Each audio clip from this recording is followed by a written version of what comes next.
Hi friends, షడ్రుచులు colourful లైఫ్‌కి స్వాగతం. నేను మీ హాసిని.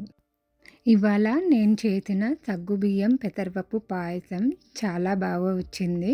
మా పిల్లలకు కూడా చాలా ఇష్టం. ఎలా చేయాలో చూద్దాము. ముందుగా హాఫ్ కప్పు పెసరపప్పు తీసుకొని అది కొంచెం ఫ్రై చేసుకొని దాంట్లో ఒక 2½ కప్ వాటర్ పోసేసి 4 విజిల్స్ వచ్చే వరకు పెట్టుకోవాలి. అరకప్పు పెసరపప్పుకి అరకప్పు సాబుదానా తీసుకోవాలి. కాకపోతే ఇక్కడ నేను ఒక 3/4 కప్పు తీసుకున్నాను. సాబుదానాని కడిగి ఒక 2 గంటలు నానబెట్టుకోవాలి. తర్వాత ఒక మూకుడు తీసుకొని అందులో 2 కప్పుల నీళ్లు పోసుకొని 1 స్పూను నెయ్యి వేసుకొని అది మరిగినాక ఆ సాబుదానాల వాటర్ తీసేసి ఇందులో వేసుకోవాలి.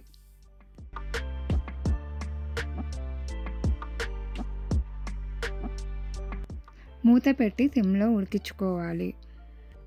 తర్వాత మరో గిన్నె తీసుకొని అందులో ఒక 2 కప్పుల బెల్లం వేసుకున్నాను.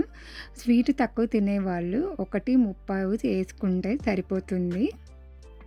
2 కప్పుల బెల్లంకి 3/4 కప్పు వాటర్ తీసుకున్నాను. అదే 1½ కప్పు బెల్లం తీసుకుంటే కనుక 1/2 కప్పు వాటర్ సరిపోతుంది. తర్వాత ఆ బెల్లం కరిగే వరకు మనం ఉంచుకోవాలి. పప్పు బాగా ఉడికిపోయింది. తర్వాత మనకి సాబుదానా కూడా ట్రాన్స్పరెంట్లో వచ్చింది. మధ్య మధ్యలో కలుపుకుంటూ ఉండాలి. తర్వాత ఆ పప్పులో ఈ సాబుదానాన్ని వేసి కలుపుకోవాలి. కరిగించిన బెల్లాన్ని ఇలా వడబోసుకొని అందులో కలుపుకోవాలి.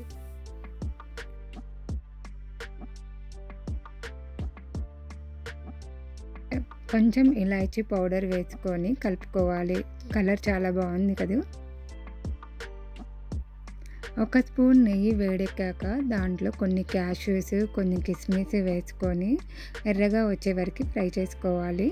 తర్వాత ఆ పప్పులో కొంచెం కొంచెం పాలు పోసుకొని కలుపుకోవాలి. స్టవ్ ఆఫ్ చేశాక కొంచెం చల్లబడ్డ తర్వాతనే పాలు కలుపుకోవాలండి, లేకపోతే పాలు విరిగిపోతాయి. తర్వాత ఫ్రై చేసుకున్న పప్పులన్నీ వేసుకొని కలుపుకోవాలి. అంతే అండి, వేడి వేడిగా సాబుదానా పెసరపప్పు పాయసం రెడీ. చాలా చాలా బాగుందండి. మీరు కూడా ట్రై చేయండి. Thank you for watching my video.